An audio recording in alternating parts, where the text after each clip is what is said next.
online so people can catch up on it.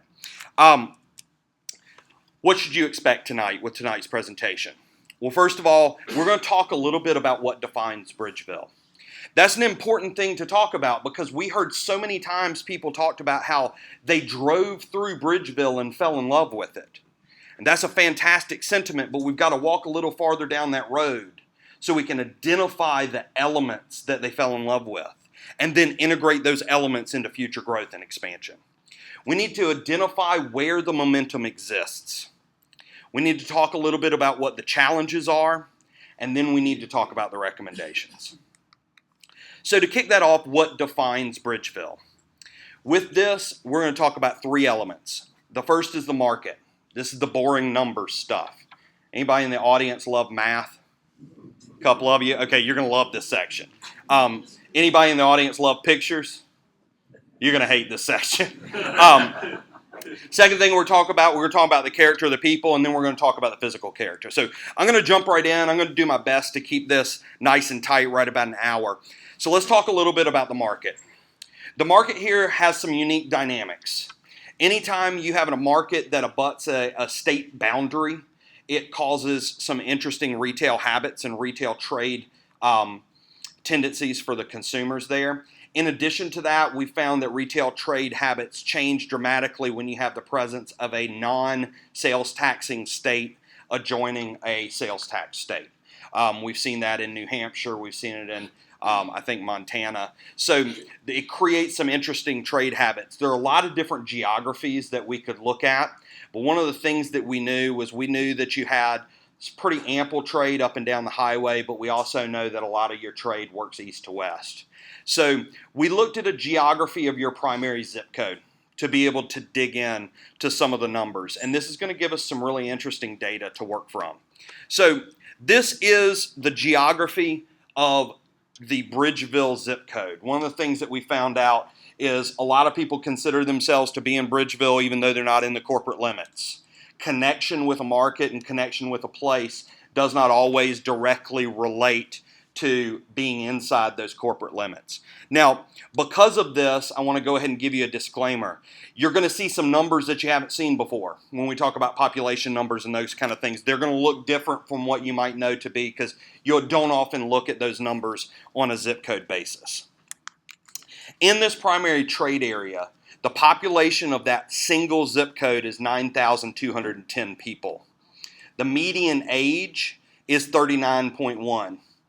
As compared to the median age of the United States, 37.9. Does that surprise anybody? No. I will say when you look at median ages, a gap of 1.2 years is a pretty significant gap when it comes to median age.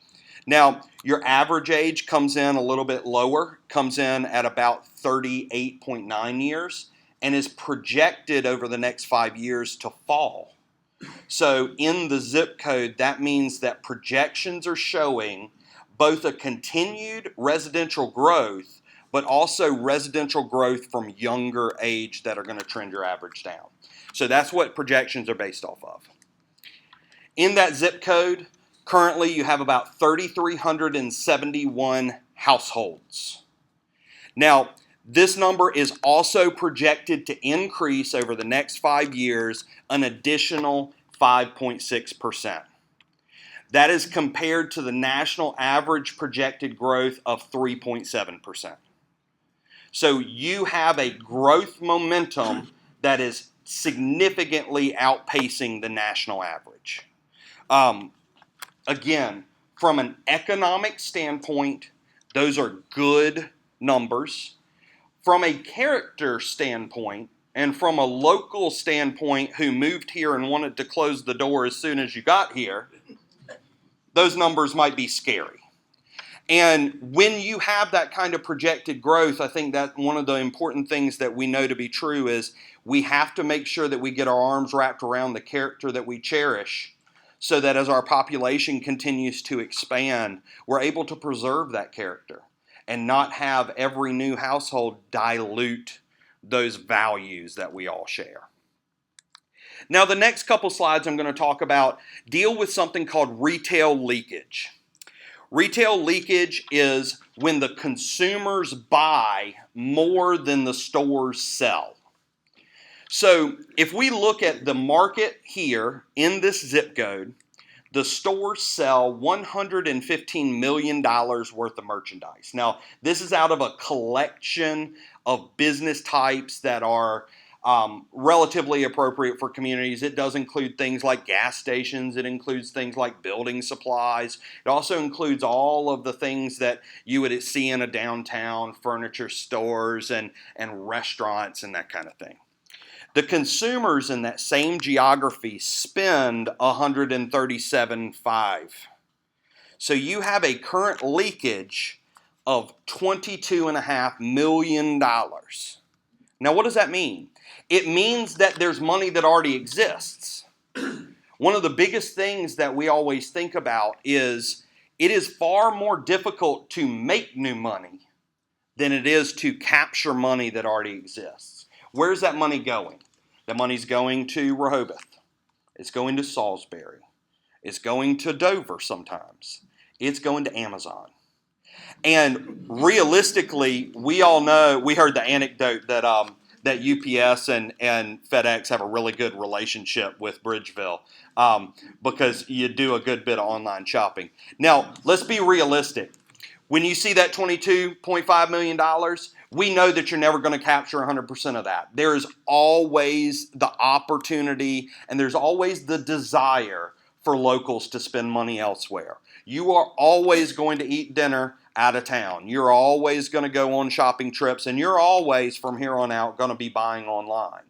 But you also have the opportunity to capture revenue from travelers that don't register in that. So when we look at this number, $22.5 million, that is a number that we can absolutely tap into today to help drive new businesses in this community. 16% of the money we spend leaves our town.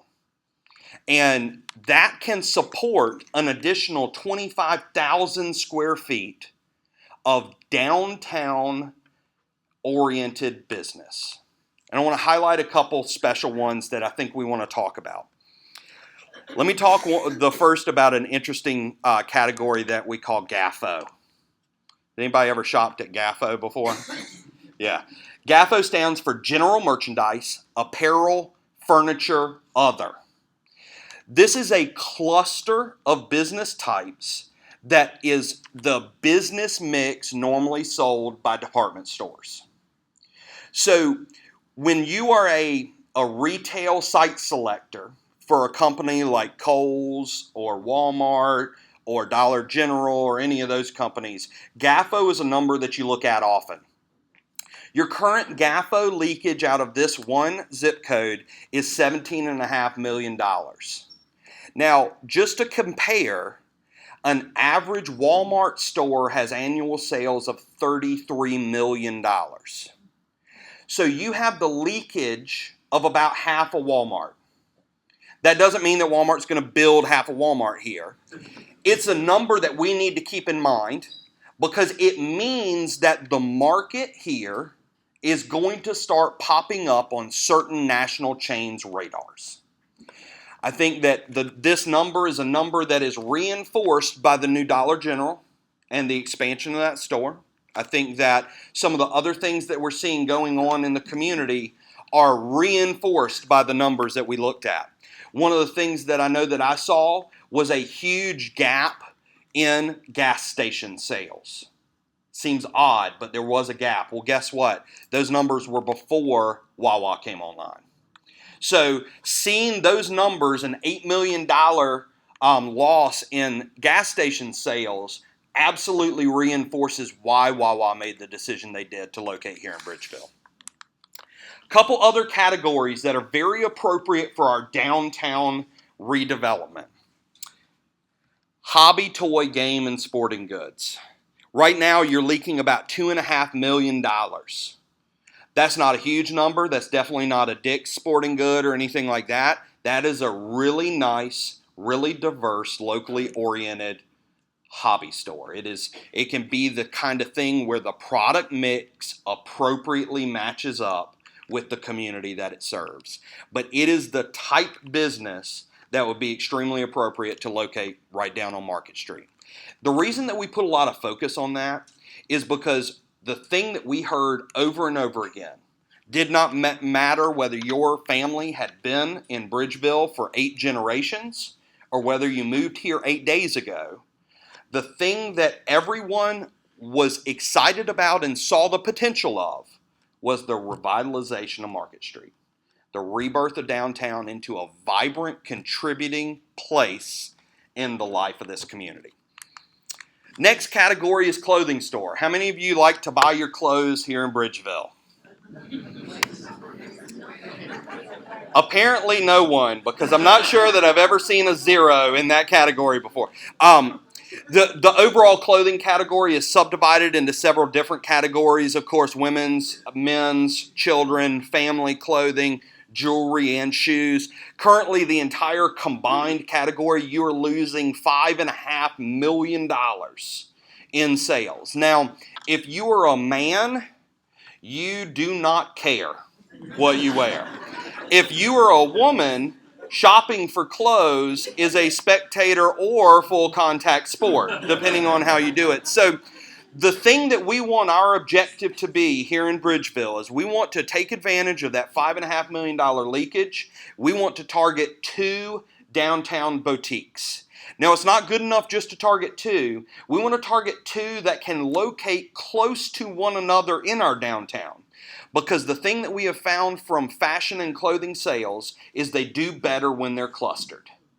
The consumer has a higher level of consumer confidence to buy when they can look at more than one place. They also have a higher level of consumer satisfaction when they purchase after having shopped several locations. Oh, this next one, grocery stores. All right, I want to tell you a little bit about grocery stores, and the numbers are not necessarily encouraging for the sentiment that we heard.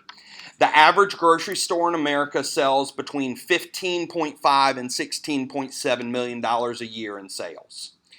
In your zip code, you are registering $15.8 million in sales.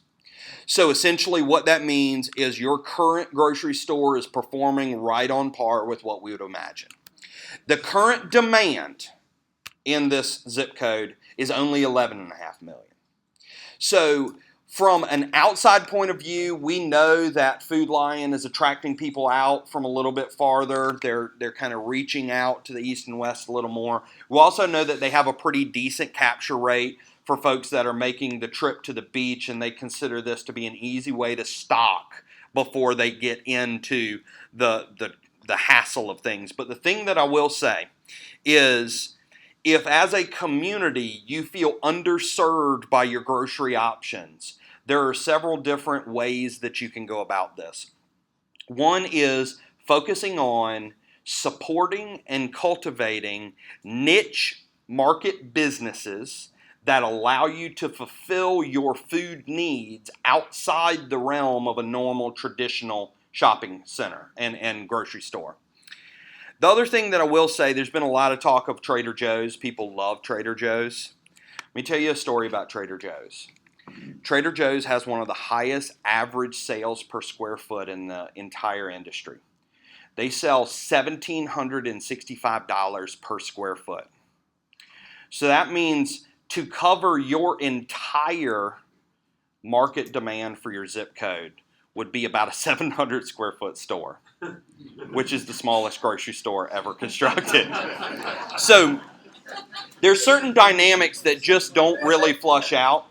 But the thing that we will say is, because of the agrarian culture here in western Sussex County, there is a renewed interest in fresh produce, in quality meats, in the things that help the grocery purchasing process be more fulfilling. So what I would say is hit this from 2 different angles. Support the local alternatives that are available to you and unify your voice to the corporate entity and demand higher quality.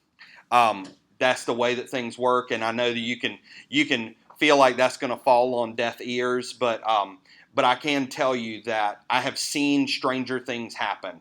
A couple nasty grams, like by a couple I mean every single person in the audience sending a nasty gram, it does make an impact. Full service restaurants. Virtually no downtown has been able to go through a renaissance without the presence of restaurants. Restaurants serve a very important role in that revitalization process because they normally buck the traditional hours trends. One of the things that I said over the course of this process is, if you own a downtown retail business and it's open from 10 a.m. to 5 p.m., all of your customers are unemployed. That's a hard way to make a living. Restaurants normally stay open for dinner. They invite people in. They extend the life of your downtown. Currently, you're showing about $2.5 million leakage in a full service. Full service means sit down. Full service does not mean white tablecloth. Full service is simply that you order and then the food is brought to the table. It can be as casual or as upscale as it needs to be. I would say with that $2.5 million, a realistic goal is 2 to 3 additional downtown restaurants. And having those located strategically to create a catalyst impact downtown to spur additional investment. Finally, an interesting category is furniture and antiques. Now, all the other numbers we've talked about is numbers in leakage. You actually show a $2.5 million gain into the zip code in furniture and antiques. What that means is you have the opportunity to create a niche. You have the opportunity to create a stronger gravitational force by cultivating additional businesses in the same category. And furniture and antiques is absolutely a perfect niche opportunity. So it's a hard business to be in. It takes a very talented business owner to run a successful antiques business, but we wanted to point out that there is an opportunity for that. That is a destination purchase. That gives us kind of an overview. The good news is there's money on the table. There's money on the table that can support the businesses that you all said you wanted to see come back on the market and create a vibrant downtown. The bad news is we have to get that information out to folks. And we've got to convince them that it is worth it to take that chance and take that risk to create the appropriate retail density along Market Street. The next thing is the people. I have to tell you, this is the opportunity for us to talk really good about you. And everybody loves that, to hear somebody say, y'all are great. You are a community that is extremely inviting. For generations, you have been the host to travelers, and you have been the introduction to people's vacation. I'm not sure whether you realize the role that you play, but many times the simple entrance into your community is permission for people to start their vacation. You are the place that they are allowed to not focus on what's behind them, but focus on what's ahead. You also symbolize the last little bit of carefreeness before they have to go back to the real world. That's a pretty interesting role that you play. As a community, there is no doubt that you all are made up of caring and passionate people. We saw story after story, example after example of where the community came together after they realized that something needed to be done. You supported it and you made it happen. Now, there obviously are some challenges. You're a community that has gone through significant growth. You're a community that many times we hear people referred to as either being from Heritage Shores or from Old Bridgeville. The big thing that we want to make sure that we happen is preserve the uniqueness of those two characters while creating an overall sense of pride around Bridgeville and using that to bring people together. We are really, really excited about what we've seen. People are the things that make these plans happen. And over the course of this week, the team's been blown away by the support that we've gotten. With that, I've got the opportunity now to turn it over to Tom McGilloway, who's going to talk a little bit about your physical character. Great, thanks, Ben. Good evening. So, we had, as Ben said, we had a great opportunity to meet with a number of you. We've had a great turnout on Tuesday, even better turnout tonight. So, we're going to talk about, some of the things that we heard from all of you with, what makes Bridgeville so special. We kept hearing over and over again, well, we love Bridgeville, we love the core of downtown, and we kept probing what is it about it? And so we heard several things. We heard, the historic architecture. We heard the different neighborhoods within the town. We've heard the patriotism and the display of patriotism, the sign, the welcome sign, and then also the Cahill Park, a wonderful park in the community. We've heard, but I think someone summed it up really well when they said we have the trees, the walkable streets, and the comfortable buildings, the historic buildings. In this photograph, when I was walking, this is just near Cahill Park, and it really kind of struck a chord of what I heard the other night. It's what I've always had the image. I've been driving through Bridgeville, stopping at Jimmy's and stopping to get some Kiwanis chicken for the past 30 years. And but what always struck me is this, the character of the core of Bridgeville, and I think this photograph really sums it up well. The trees, the sidewalks, the bicycle in front of the porch, the wonderful architecture. And this is something that all of you have stressed, that this is what we want to preserve in our community. We don't want to forget it, and we want to protect it. So where is the momentum that we've seen? We've had some significant things going for us. We have significant pass-through traffic. Even though the bypass was built, there's still a lot of traffic that comes through town. You may or may not like that, but that's an audience. Rather than call it traffic, I like to call it an audience that you could capture and support some of those businesses that Ben had talked about. We have the new the Dollar General that's been so successful. It'll be expanding with a new store at Market in Maine, and that opens up the potential for the existing building to capture a potential new business that you'd like to add to the mix.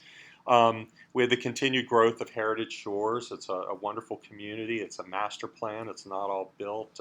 We have a couple images of the master plan in here, but there's the potential for it to further connect, and better connect to the core of Bridgeville. And then we have commercial opportunities along Route 13, and you've seen some of that happening. So there's a lot of momentum in the community. But we have some challenges. With that commercial development on Route 13, this is not a picture of Bridgeville, but there's a real danger that it could just turn into sprawl if it's not managed and directed wisely. It could look like Route 13 could look like anywhere USA, anywhere else in Delaware along developed sections of 13, or anywhere USA. So there's a real challenge here, but a real opportunity, because there's still several development parcels along 13 that can be managed. Market Street, we heard a lot about it being the commercial sections being divided with the east and west, and it's separated with residential in between. We don't really think that's necessarily a bad thing. It's just something to kind of look at different districts along Market Street. We have heard of the lack of business in the core, the desire for restaurants and a coffee shop or something in the core, and we'll show you some thoughts on how we can achieve that. And then we also have seen and observed kind of some pressure to apply some suburban development standards in the downtown, and I'll explain that. When I say suburban development standard, I'm talking about if you have a new restaurant or a fast food site that's developed and it's just surrounded by parking. It's developed for convenience and developed for the automobile. What's the beautiful part of the core of Bridgeville is it's a very walkable neighborhood. Buildings historically were built to the street edge. They had sidewalks, parking in the rear, parking along the street, and those are characteristics that you want to preserve. But if you get into the temptation of building a building and feeling you have to surround it with parking in the core, that's going to start to erode at the character. So fortunately, most of your character is really intact in the core. And then we've also heard, a lot, some people saying there's Bridgeville, North Bridgeville, and Heritage Shores. We've heard other people say, no, we're just one Bridgeville. We obviously want to move towards being one Bridgeville. But these are some things we have to overcome. So as we move forward, some recommendations that we want to discuss are, one, some very large, big picture and long-term recommendations. These are more master plan related, more policy related. They're not going to happen overnight, but it's dealing with continued growth and development. We want to talk about protecting your resources, the wonderful things that you have going for you in Bridgeville, enhancing your core specifically along Market Street and at Main, connecting this core with other parts of the community, and then lastly, telling your story.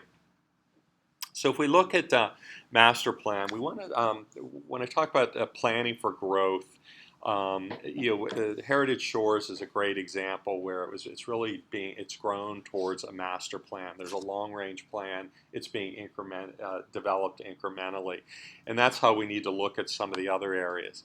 We have the character of Bridgeville that we want to maintain and protect, and then create one Bridgeville.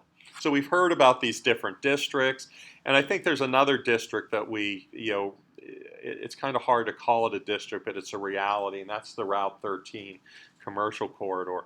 Now, what happens in a lot of communities as the whole corridor is developed with development, sometimes you forget that there's actually a historic community here just off that corridor. So we want to be mindful that there is a community, that we don't lose that connection to the core of Bridgeville, and including all parts of Bridgeville and Heritage Shores. One of the things that I really like about the master plan for Heritage Shore, the part that's developed currently, it's a wonderful environment. It contrasts to the core of Bridgeville. It is curving streets, the ponds, the amenities. It's a very different character, but a very well done and attractive place. The northern part of if you look at the top of the slide, the northern part of the master plan, which is not developed, and I know this is a conceptual plan that was provided to us for Heritage Shore, shows a different development pattern, shows the streets organized more in a grid and around little town squares. The gray boxes represent where there would be housing lots facing onto the streets. And that's really a good plan that transitions into more of the historic core and the character of the core of Bridgeville, which is in a gridded community. As we move to the south, where the road network at 404 and 13 has been readjusted, we've seen some growth with the Wawa and the Rite Aid and other things. We've talked with the property owners. Is it Rite Aid or Walgreens? Walgreens, sorry. I just had a note on my machine that my prescription at Rite Aid's due to be refilled, so Rite Aid's in my mind. But we talked with one of the property owners down here that has 20 acres of property, and we said we'd look at a quick scheme. This is a very conceptual scheme that we looked at. We just want to put it out there as food for thought. It certainly, obviously, needs a lot of study. But one of the things we're thinking of is, there's an opportunity.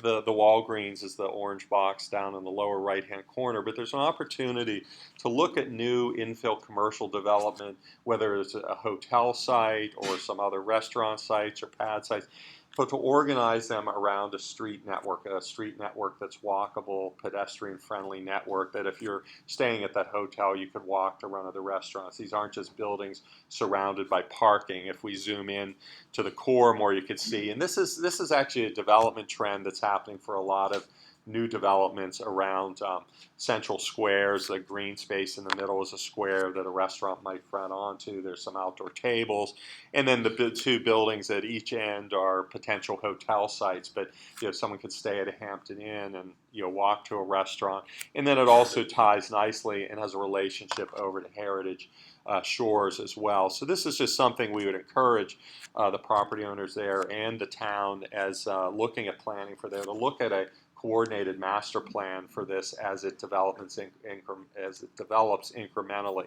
It's not going to develop overnight, but this is a way to guide some of that growth in that district. And then as we look at, again, the Bridgeville as a whole, there's some significant properties to the north under a single ownership. And we know they're not under sewer and water, but that's something to consider if there's a real opportunity to do some master planning as growth continues in the area, similar to Heritage Shores, but to the north of the community, but in a very planned and coordinated fashion. And our recommendations would be, if there was an extension of sewer and water to the north, that really require master plan coordinated development, and then residential, if there's any residential component, that it transitions into a grid network and transitions into the historic core, much like the northern part of Heritage Shores does, and that you really look towards creating one Bridgeville and not having fragmented areas. But each area can have its own identity and unique characteristics, but you're really looking for one Bridgeville, and you take those qualities that make the quality and extend them throughout. And so as we talked with individual property owners, some specific, we talked with T.S. Smith, who was looking, and I'm sorry, we ran out of time, I didn't get the street labels. The 13 is off to the right, the north-south street, and that's at the intersection of Redden Road and 13. Oh, okay, so this is Redden Road. This is 13. Gotta love technology. And then this is, so T.S. Smith is located right here. And they were talking about they're considering, they have the property on the corner, and they're considering they'd like to maybe construct a new retail operation, keep their packing facility where it is, a new retail operation, but maybe consider a restaurant as well. And they mentioned entertaining the idea, maybe a farm-to-table type restaurant. And that really excited us. There's a real opportunity with the orchards that are there to really integrate that experience into the restaurant. And so if you look at, so this is the site, Redden Road and Route 13. This next slide illustrates, a lot of people the other night talked about their character that they loved about Bridgeville, and they talked about the rural and agrarian character of the area.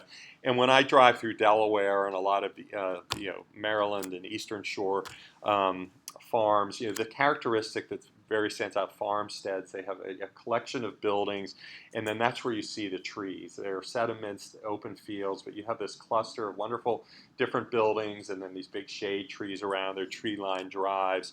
And so that could maybe be a theme for any kind of development on this corner, rather than a traditional building surrounded by parking.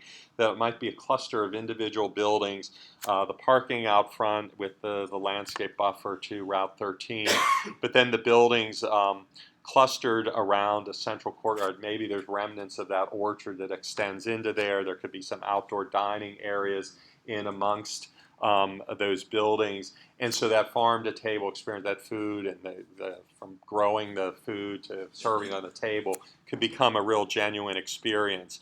And then just some architectural examples. We have at the top left the existing T.S. Smith. It's a wonderful building, a wonderful agrarian character. But then some other examples of some newer buildings that kind of portray how those qualities could extend into newer architecture for a restaurant.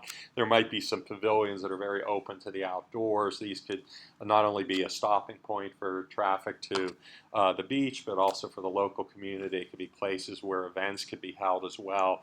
This is an orchard and winery outside Pittsburgh. Something you don't often hear, winery outside of Pittsburgh, but this is one I went to a wedding to a couple years ago, and it was a wonderful setting. It's a very agrarian building, some outdoor areas amongst the trees, and then they actually set up tables amidst the orchard. And this is kind of a theme that you could really emphasize the authenticity of this facility. The other thing we want to talk about is taking from a larger policy issue is protecting your resources, and looking at some regulations, and then also looking at trees. Regulations is probably a bigger animal to tackle, but trees is probably one of the easiest things you can do to make the most impact. And Randy's going to talk a little bit about the regulations. Thanks, Tom. One of the things that we heard was there are a number of buildings on a very regular basis that are slated for demolition here in Bridgeville.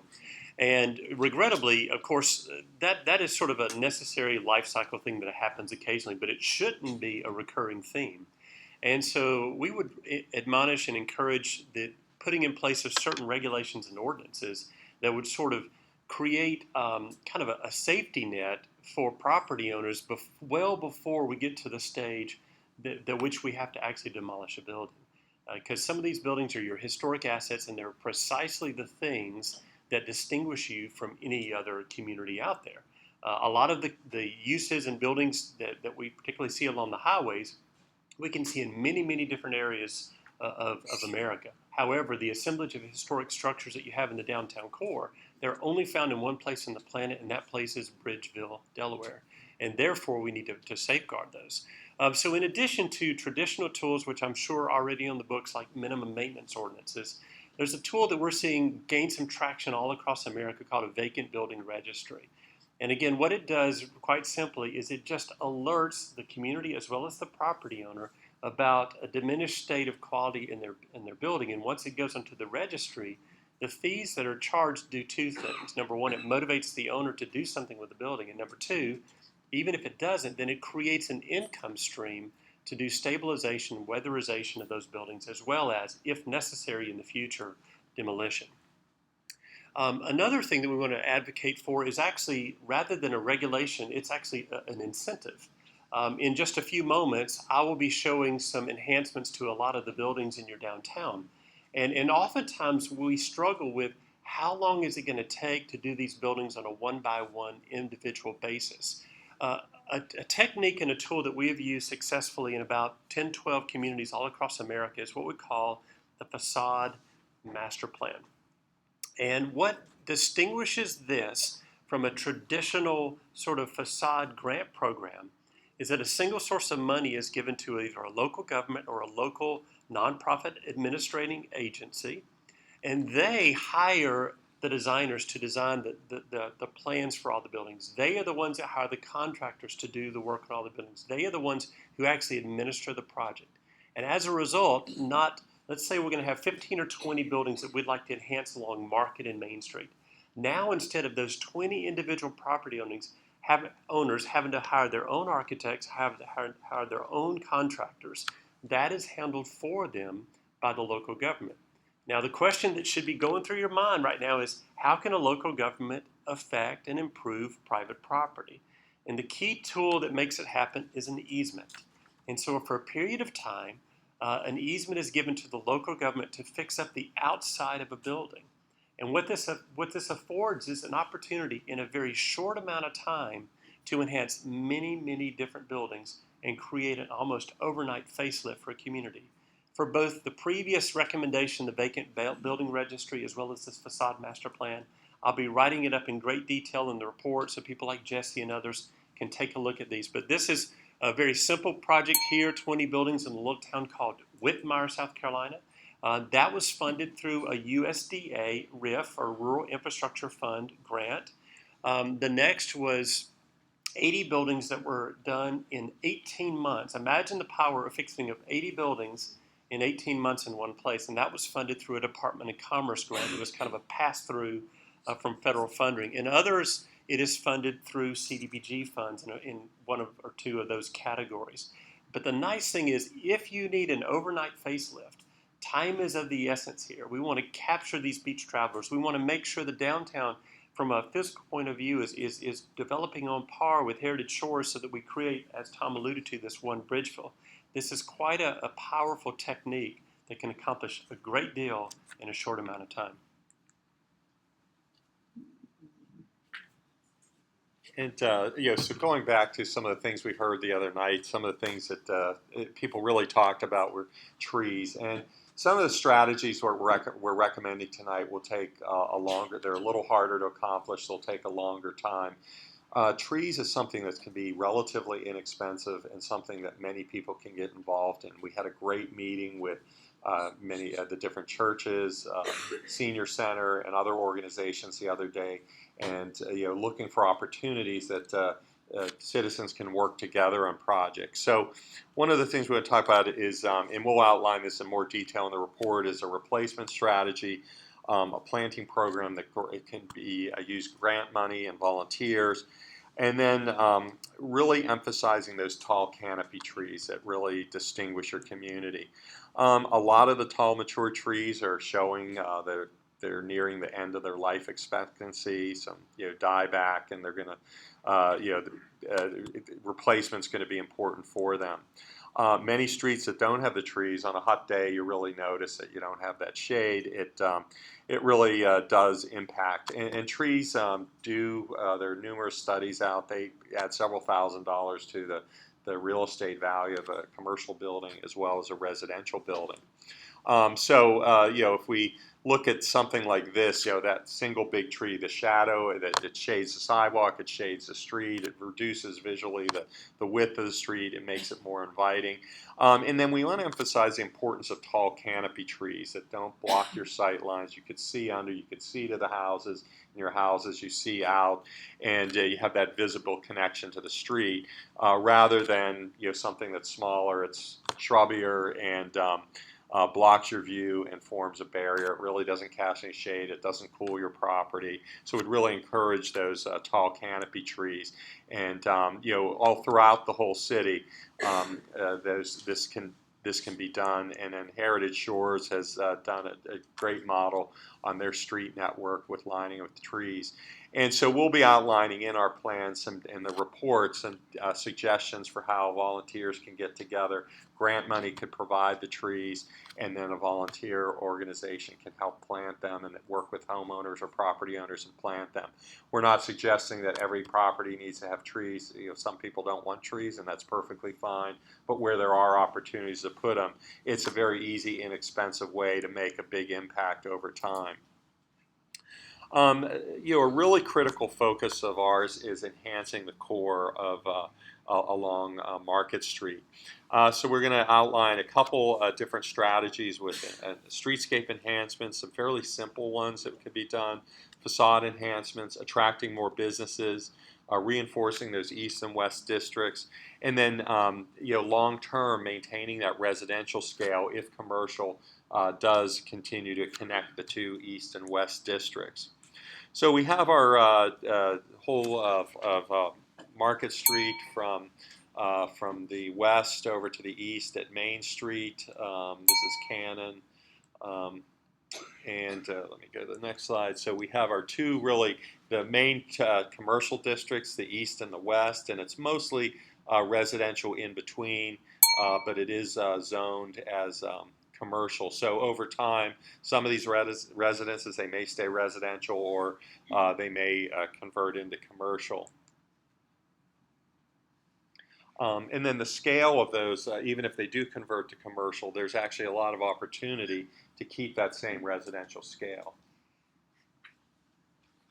Yes, Tom alluded to, we'd heard some conversation that sometimes you feel like it's interesting or disjointed, the fact that you have this commercial node on both the east and the west end of Market, and in between are all these residential structures. And again, the point to emphasize is that is not necessarily a bad thing, both in the short term as well as the long term. But should you desire that some of those properties flip to a commercial use, they do not have to be removed. As a matter of fact, there's some really great recommendations and suggestions we're going to show you in these photographs of what we call neighborhood commercial. In other words, we take advantage of residential style structures to house really cool, wonderful commercial activities. Now, we heard from the market report that apparently, and from the crowd reaction, there's both a demand and a desire for ladies' clothes. So here in Ocean Springs, Mississippi, where this is photographed from, is called Myrtle's House. And it's to browse Myrtle's house. And inside Myrtle's house, behind this picket fence, is a traditional house. And it hosts this wonderful vintage clothing. And so again, the nice thing about some of these houses is they actually set up very well to display the merchandise. Whether it's the jewelry, the handbags, and of course the clothes themselves. And so many of these houses that line Market Street in between your two commercial nodes are set up ideally for these kinds of uses. And you can imagine, this would be very appealing to that beach traveler. You can see you could also, some of these other uses on the same street in Ocean Springs for arts. I think this is a small little ice cream shop. And of course, our favorite donut shop. Any fans of donuts in the room? These are the kinds of things that appeal to the people who reside in downtown, people who reside at Heritage Shores, and for sure your travelers heading to the beach. And of course, restaurants upon restaurants and coffee houses. So again, you can take advantage of some of those residential structures for commercial uses, and not only will it save those historic structures, but I think it'll create really interesting niche, locally owned commercial opportunities that actually appeal to that sort of beach travel.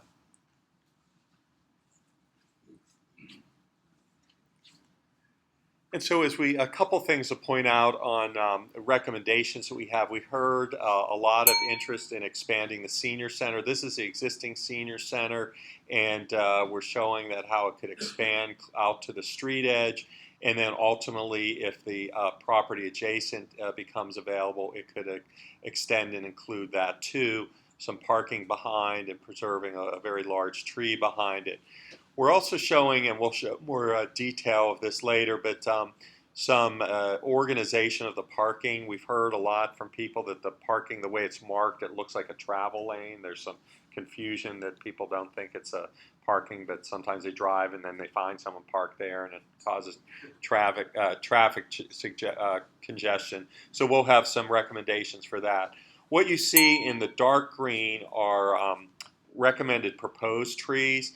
We have on the side with the parking, we have the opportunity to create some bump outs where you could plant trees. Also, we're just recommending, we're not saying if you live here that you have to plant a tree here. We're just suggesting these are some opportunities to infill with additional shade trees over time. And even some of the large surface parking lots in town have no tree islands. There might be some opportunities to introduce some trees there to, again, to protect and preserve that character that everyone loves.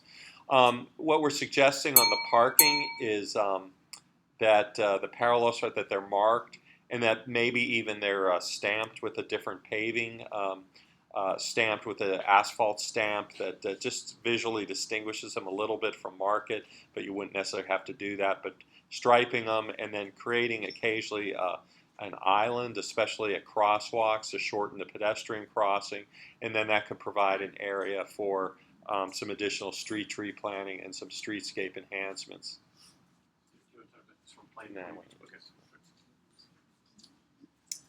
One of my property owner meetings was with Gary over at the Senior Center. How you doing, man? And I appreciated the opportunity to meet with him and both find out the great things that they're doing from a service point of view, but also to talk about their expansion desires and plans. And I think, does everybody know where we are in this photograph? Here's the Senior Center right here that's kind of recessed. And as Gary will confirm, I called him from my car, says, I can't find you. He said, that happens all the time because they're set back so far from the road. And so their desire is to extend, currently they're in this metal building, and they want to extend that exact same form, just coming forward out towards Market Street, roughly in a line with Jeff's Tap Room, which, by the way, serves an amazing burger that we tried yesterday. And so in phase one, we're going to talk about this property here that they're in conversations and perhaps can acquire, but for now we're just going to deal with phase one. And so in phase one, we would extend that metal building. So if you were to go back, I want you in your mind's eye to visualize this form, okay?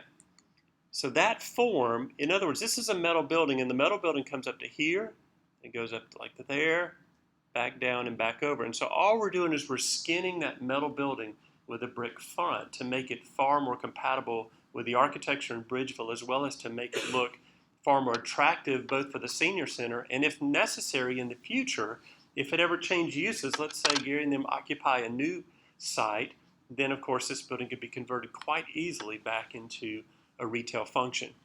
And so wide open, because over here they've got a waiting area and then offices beyond, and then over here is just one very large activity room and space. One of the other problems they had is, as you can see, while this is a very beautiful and attractive sign, because it faces kind of parallel to the road, you really can't see it until you're right upon it. And so we've taken the same panel, just inverted it to black and white and projected it 90 degrees from the building so they can see it. Now, should they be able to work with this owner to acquire this property, the property is currently condemned, and their desire probably would be to remove it to build an expansion to their building that would be more compatible with this architecture. So long term, additional activity space would be constructed to the right with parking behind it. Do you like before or after better? Okay, good. Oh, keep up. So now we're going to take a look at the streetscapes that Tom described. But we're going to first start on Market Street. And as he alluded to, you have a lot of areas where, well, first of all, we have a continuous stripe, which can confuse people to think that that's actually a travel lane. Whereas when you break it up into these sort of individual demarcations, then people are clearly aware of, okay, that's an individual parking space. And so back to this, you can see how it can almost be viewed as a travel lane. And these are the opportunities that Tom alluded to, where you've got these big openings between houses that, should you want to plant a large tree, you could certainly support it. But taking advantage of some of the things he talked about, these occasional bump outs where you would introduce landscaping and trees, and again, now you very clearly delineated visually the travel lane for the automobile versus the area for the parking. Here you can see the impact of some of these major trees placed in these yards. And again, this just serves to narrow the visual cone, the visual appeal for the traveler, so that you aren't looking at such a wide width of asphalt like you can see here. And then finally, and Ben will talk about some of the branding later, by placing some of your banners, you just give the motorists so many attractive things to look at. By the way, this will automatically and naturally slow down traffic on Market. You will not have to post so many speed limit signs, because the actual design of the roadway will calm the traffic. And then finally, in a minute, Ben will introduce the entire wayfinding system, one of the most important things you need to do in any community, but especially a tourist destination and tourist pass-through community like Bridgeville, is to direct the traveler to your key assets. Let's don't just direct them to the beaches. Let's direct them to our library. Let's direct them to our museums. Let's direct them to our parks. Now we're going to turn the corner, and we're at Main Street. We're looking back towards City Hall. Hopefully you know where you are. Here we do not have the luxury of that additional parking lane for bump outs, and so we're just going to work with the existing road width we have. But again, introducing larger trees where we can. Over here where we have the utilities, we understand the costs associated with burying those utilities, and so instead of trying to bury them, we're just going to put more of a columnar, more of a vertical oriented tree on the property side, on the other side of the utilities themselves. So you get the benefit of trees and a little bit of shade, but you don't have to worry about burying the utilities. And again, introducing the wayfinding signage before and then your rafters. And while we're on the east side of Market Street, a couple other things we're showing here. This is the existing Dollar General here. This is the new Dollar General at the corner of Main and Market. We think there's, with that moving over to this location, that really opens up this very large, relatively large building footprint for a significant new use. It could really become a destination use for downtown. We also understand this lot here is going to be developed for surface parking. That's some that was lost over here as public parking. Our recommendation would be to really look at this as a temporary parking, that long term this should be a development site, especially in our downtown. Especially, it's very important to anchor the corners with buildings and uses, but in the short term it could be utilized for parking. We have two pull-in zones here and here. If there's a coordination with the adjacent property owners, that might be extended over, that everyone could benefit from more parking with a more organized system there. But right now we're just showing it on that vacant lot. We're suggesting that also that you keep this front space open facing the street, that might be a place for a vendor or a little pop-up business, especially during the summertime. And it might be, this is one in Vermont where just someone sets up with a lunch cart, has some umbrella tables out there, but it's a very flexible space. This is what a lot of towns are doing before they could land that restaurant or a new coffee shop, having some pop-up businesses, giving a vendor a chance. And you might take an existing business somewhere else that's already successful in the community and give them a chance to have another presence along Market Street. The other thing with the Dollar General, we wanted to Really, we know that plans are already are pretty well along on that. If there's any opportunity to influence the architectural design, this is one in Northfield, Vermont, where the town said we'll allow you to develop a Dollar General, but we want you to do some development that's compatible with the town. So if there's any opportunity to if the plans aren't too far down the road, if there's an opportunity to encourage them to do something other than the traditional Dollar General, would really recommend that. That would be a big asset since that's at a significant corner of your intersection. And Randy, you wanted to say something about that panel here. Well, the only thing to note here is that, again, if these franchises are talking to you and want to relocate here, whether it's Dollar General or any others, they've already done their market research like Ben's alluded to. They know they can make money. And so you can leverage that to ask for a bit more. You don't have to accept the first thing out of the thing. But here's the other key, is you can also be very creative. This is actually not even real brick. This is what we call brick panel. And so if you look very closely, you'll see a little joint there and every so often. And this is bricks that are cut. So they're about a half-inch thick and they're mounted on plywood, but it looks just like brick. And then so the use of the panel brick along with this tile, again, creates a very attractive appearance, but it's not terribly expensive. And so there are techniques that you can employ to both achieve the architectural character you want, but also safeguard the investment interest of the business that's talking to you. A couple of more facades that I worked on today was, this is, of course, the bakery that's there on Market Street. Historically, I would bet, I didn't have the benefit of looking underneath this material or having historic photographs, but this material that's here in the gray was probably one of two things, either a recessed brick panel or some form of transom glass. But given the height of the structure, my bet is on an opaque material like the brick. Moreover, since you can see that the ceiling has been lowered inside, reverting back to a transom glass would not afford you the benefit of the light that would be created. One of the things that I would like to see is just opening up more of these windows so you can see the merchandise inside to actually realize there's both the bakery and the restaurant inside. And so by going back and inserting either true brick or the brick panel like you just saw on Dollar General, you create an opportunity for signage and lighting that can both create activity both during the day and to the night to break up that upper facade. And by introducing, a striped awning with some color, you tie the color scheme of both together and introduce a little bit more detail in otherwise a fairly humble building. But I think now creates a pizzazz. And again, your goal along Market Street is capture the imagination and the attention of these travelers that are coming through.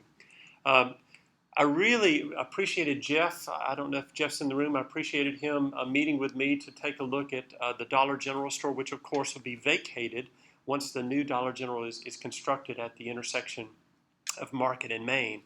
And so one of the first things that we did is we brainstormed use. In other words, once this is vacated, what we would like to put back in here. And of course, we kind of brainstormed kind of traditional things like, a restaurant, we can put a store in there, of course. But at the end of the day, we asked this question: what is something that people who want to walk from downtown Bridgeville would enjoy?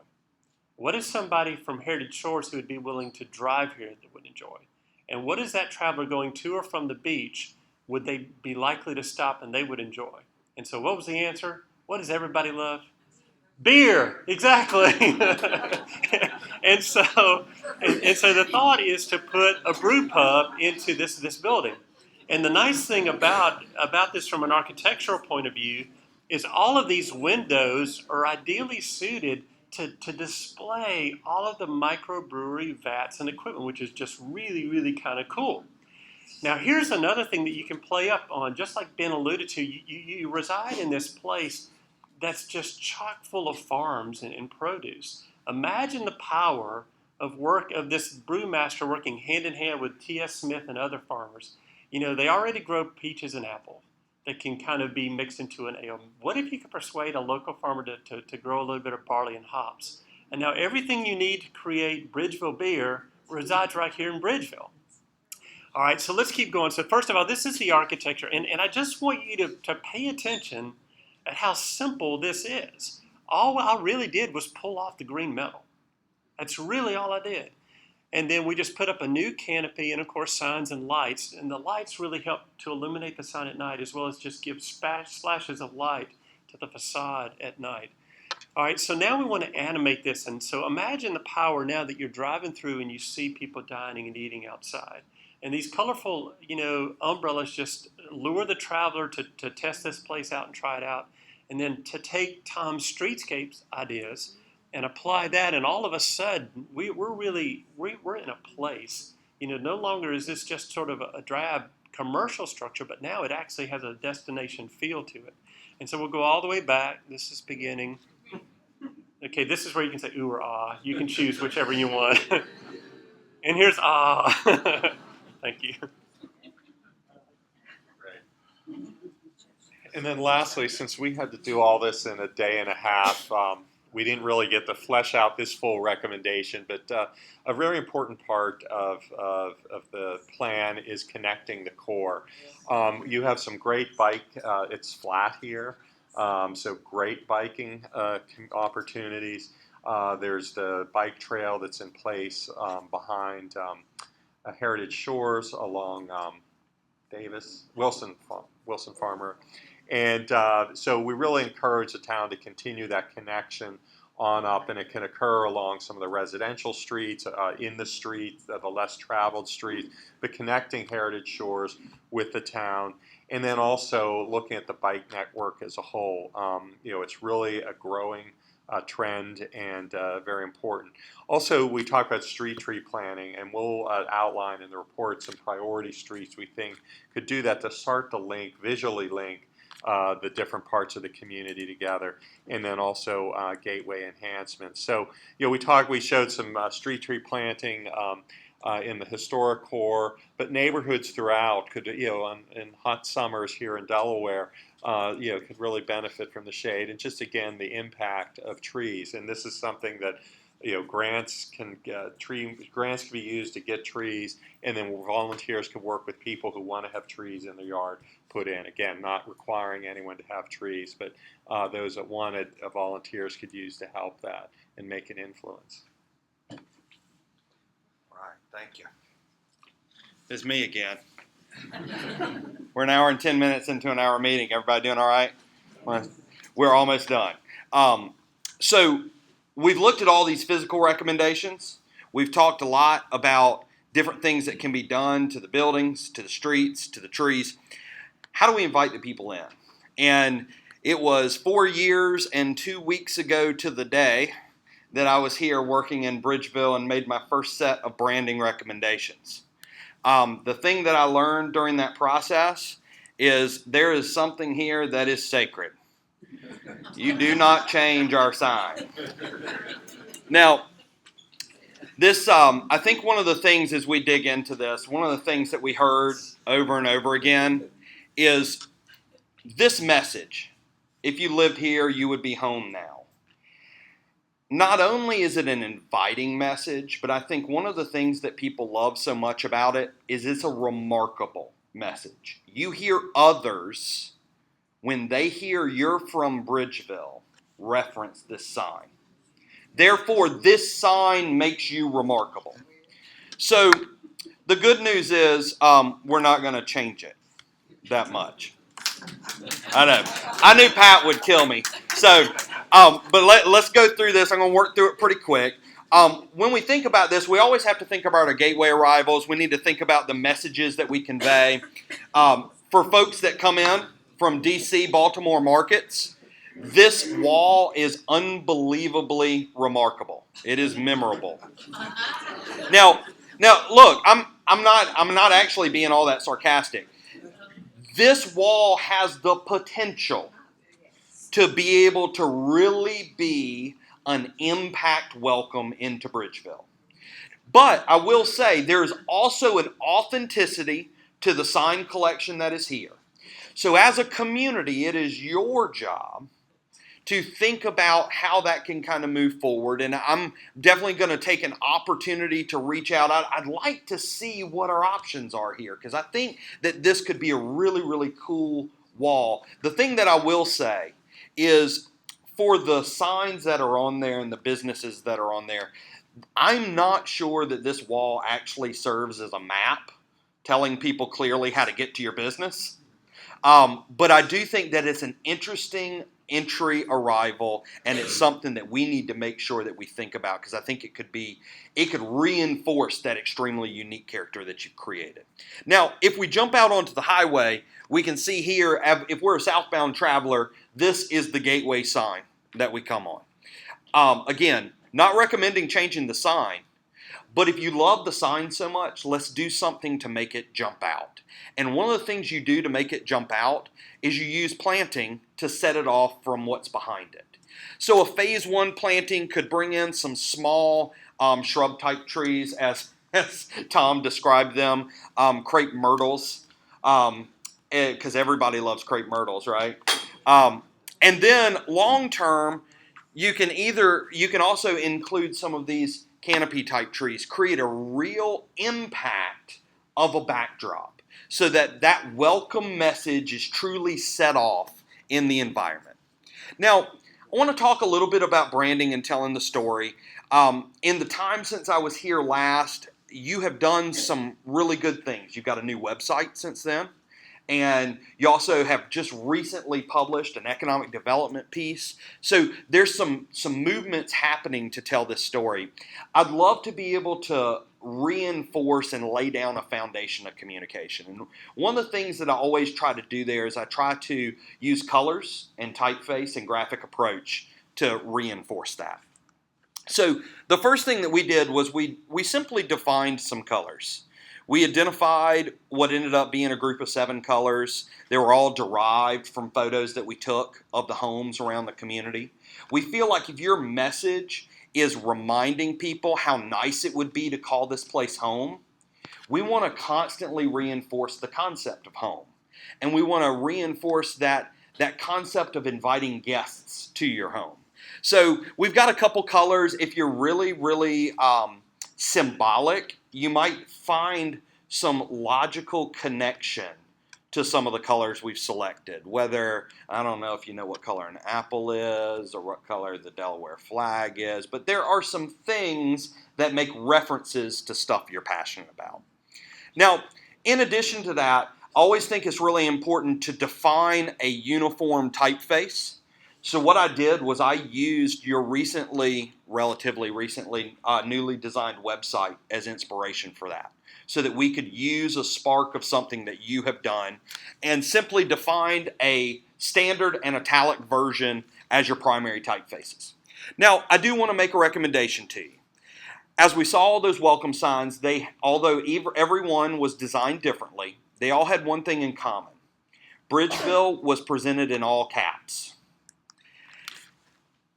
I'm a design nerd, so I get to talk to you a little bit about this. As you see, all caps on the right, and this is called title style on the left. Now, what happens between the two? Whenever you have a word in all caps, it looks like a rectangle.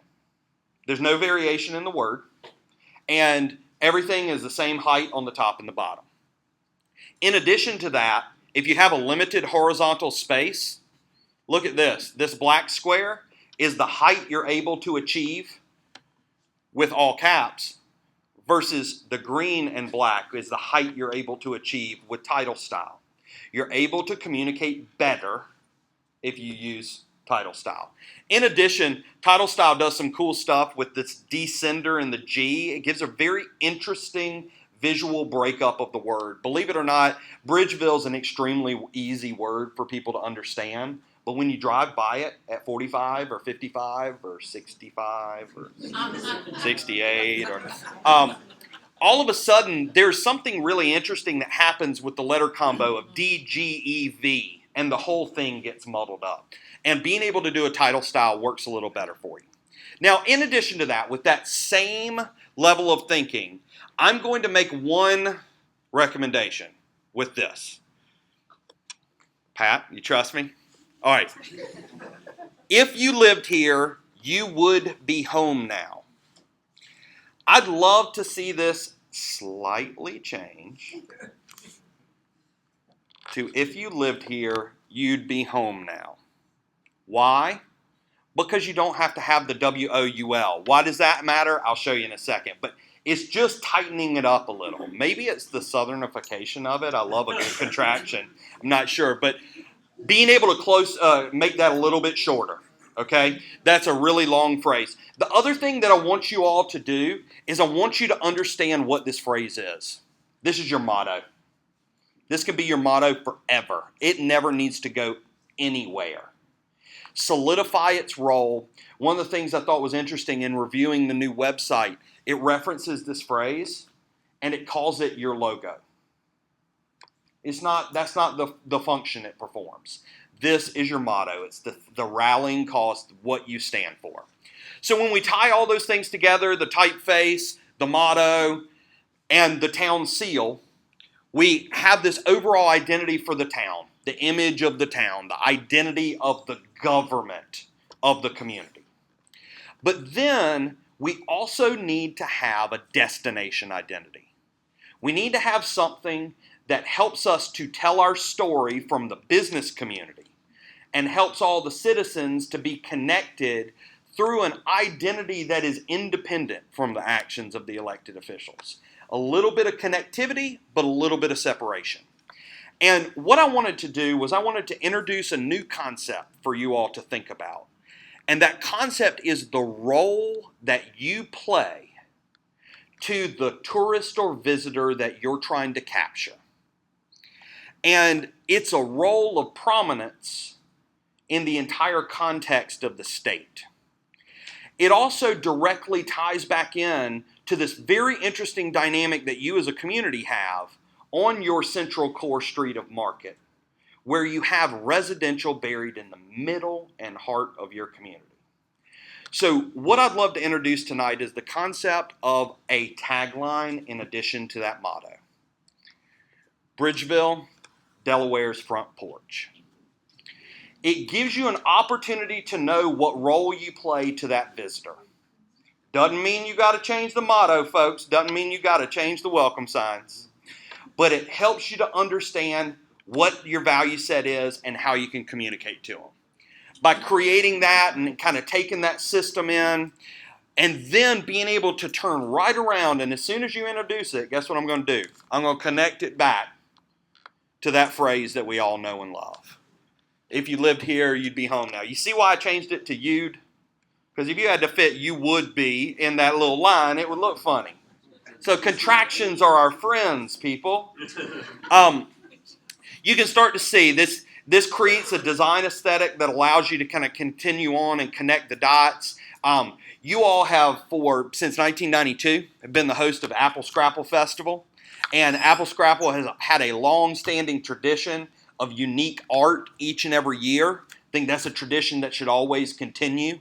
One of the things I would like to introduce is a concept of creating a unified logo. So you can have a logo that might last year after year and allow you to really play up the changing art for t-shirts and posters and that kind of stuff. In doing it, I was able to find the original artwork from the 92 poster with the apple farmer holding a pig. It was, great imagery. You don't want that to go away, but it's nice to have an opportunity for your community to be reinforced by the event logo. So this is simply showing how you could play around with it, have it be fun, but also don't have it be too complex. The artwork that changes every year is where the complex art comes in. Be able to have something a little simpler from the event identity. In addition, we love the idea of potentially down the road introducing some sort of farmer's market into Market Street. What better place to have it? So, Market on Market. Being able to have this regular weekly convening and the opportunity for you to directly hit what we talked about with some of those grocery store woes. You see a little tagline there, front porch fresh. So we're taking the concepts and we're starting to connect them all together. Again, here's the current website. Really, really nice change. I had screen caps from the last one. This has been a really nice evolution. What I like to show when you have a community that's just redone their website, I like to show what I call a 15-minute update. With a single graphic change, we can take this and we can turn it into this. exact same site, but now we integrate that brand message into it.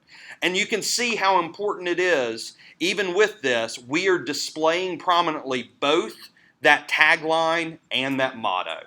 And they work together and they can coexist peacefully.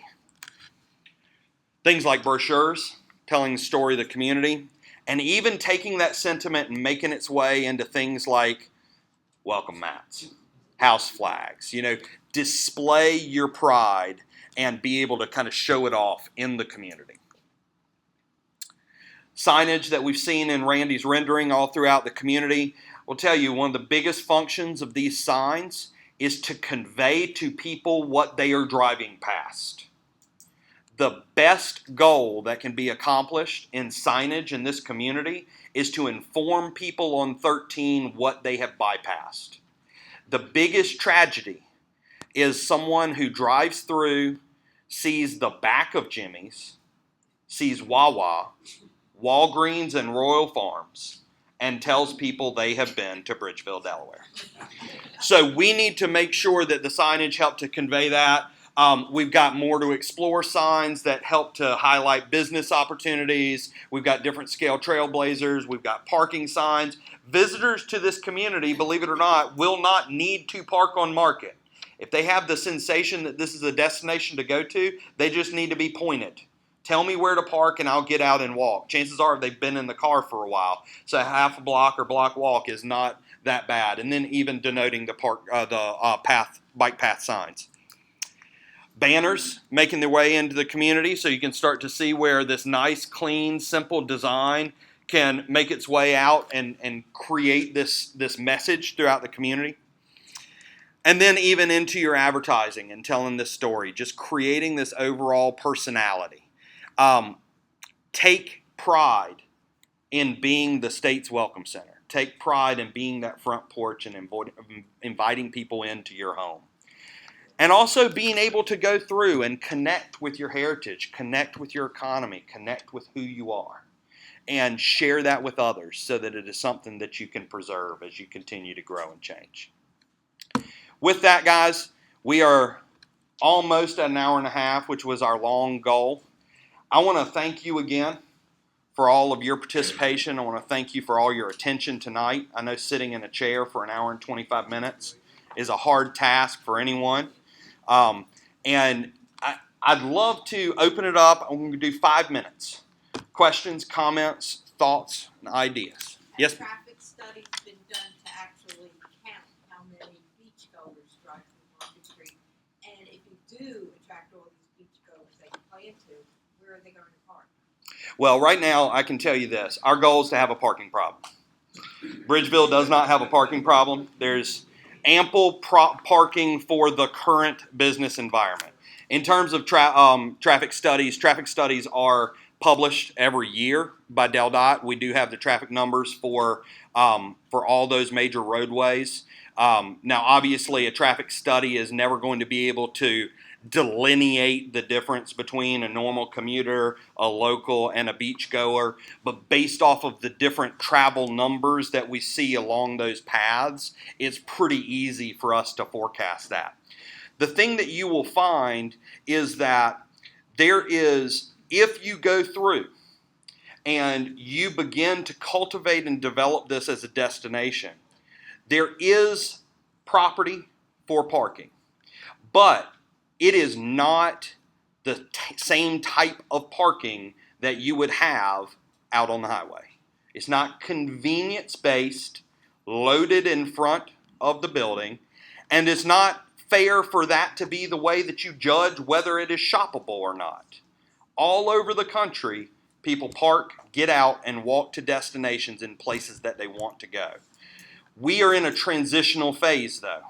We have to transition Market from being a convenient shopping environment into a destination shopping environment. So I think we're very comfortable with the parking capacity as it sits today. Understanding the property use, and the future dynamic there, we're very comfortable with the space available to be able to accommodate. Because let's be honest, it's not ever going to be huge. You've got physical restraints. I mean, it can't grow larger than it is. And there's also an appropriate scale that we have intended to honor with all the things that we're looking at. So we feel very comfortable, both the infrastructure and the long-term ability to support the growth. Yes, sir. I know you're focused on Market Street. You talked about bringing Bridgeville together, Heritage Shores, North Bridgeville, etc. We have an amenity in town now, a golf course. Mm-hmm. That wasn't mentioned at all. It's been recently been rated the 4th best public course in the entire state of Delaware. And I think we could take advantage of that somehow. Yeah, I mean, the golf course falls into the category of many of the other amenities as something that's going to draw someone here. The thing that you have to do is you have a very similar strategy anytime you have an attraction that has the opportunity to be what I call a blinder attraction. How many people that come here for golf have the time or desire to then explore outside the activity that they have planned? How do we communicate to them and prep them so that we can maximize that economic catalyst? So you're exactly right. I mean, anytime you have an attraction, whether it's an individual business, whether it's a public course, you've got that opportunity to convert people who are already being brought here into potential customers. And that's something that's really big. It is, it's easy for us to sit there and look at Rehoboth and say, oh, let's figure out how we can convince someone at the beach to drive here from their beach vacation to spend a day. That's not realistic. If you set that up as your litmus test for success or failure, you're going to fail every time because it's a beach. They're going to the beach. That's just kind of the dynamic of a beach vacation. But the thing that you can do is you can siphon off business. You can capture them on the way. You can capture them on the way home. And you can capture them on these magnetic attractions where they're coming in, but the experience is probably currently very isolated. Those golfers are probably coming in, they're golfing, and then they're leaving. So, great point. Yes, sir. I'd like to follow up on that point. And you do have people coming in to play golf. They spend money, but there's no place, there's no motel within the Sure. district of Bridgeville. I would suggest that the first two priorities of the Economic Development Committee would be a chain motel, and then secondly, to work with the new general manager at Heritage Shores to make sure that the restaurant is open on Mondays for these golf tours. Because they have no place to eat on Right. site. They have to go to McDonald's or whatever. Yep. Anybody else? Yes, sir. What's the size you're talking about? They're going to, who pays for them? Is that like grant money? Signage? Yeah, the facades? Oh, well, yes. With the facade master plan, the way that the facade master plans are typically funded is they are funded through, I know Randy recommended or mentioned several different funding sources. One is CDBG funds, which is Community Development Block Grant funding. There's also some communities that we've worked with that have been able to tap into USDA, did you say RIF funds. So yes, the simple answer is that you use external funding on the front end. Now, in addition to that, there's some complex funding mechanisms that can go into play where you could actually put things down before you do the facade master plan so that after you invest that grant-driven funding, it creates ongoing additional funding to help pay some of the infrastructure for streetscaping, the tree installation and things like that through tax increment financing districts and things like that. So it can set off a chain reaction. Some communities fund that out of their general operating budget, either in whole or in part, to augment any grant funding that's available. So that wouldn't become a financial burden of the property owner. The intention is right. The intention is that I think a lot of times when Randy does it, when he talks about that easement has maybe a 5 to 7 year time period, and during that time, that is when it is public property, and that's when the investment takes place. And then after that period of time, the easement expires, and the ongoing upkeep reverts back to the property owner. But in the hope of what happens in that time, if you are a building owner but not a business owner, hope is that you will have seen some sort of growth in revenue, rent-based revenue. And if you're a business owner who also owns the building, chances are, we have seen extreme success in being able to reintroduce your market to folks when you go through a process like that. Yes, ma'am. Are any of the buildings on Market Street and Bridgeville, given the designation as landmark building so that you will not be able to change the facades of the building. Okay, so And on, keep the character of the yeah, building. let's talk about a couple things real quick. I'll make that, that's a big question. I'm gonna see if I can make it simple. In terms of landmarks, historic landmarks, a landmark designation is an extremely rare designation for an individual building. And that is one of the only, and correct me if I'm wrong on this, but my understanding is a landmark designation is one of the only protected designations locally. Now, there are also buildings that are listed on the National Register or National Register historic districts. Those districts do not come with protection. What they do, though, is they come with the ability to tap into tax credit, historic tax credit, if you choose to revitalize them. So I think a lot of times when people talk about historic districts and things like that, they get really scared of, oh, don't put my property in a historic district, then you're going to tell me what I can do with it. That's not actually how it works, but it does qualify you for those additional funds. All right, folks, we've kept you a little over. Thank you so much for your participation. Thank you so much for the questions.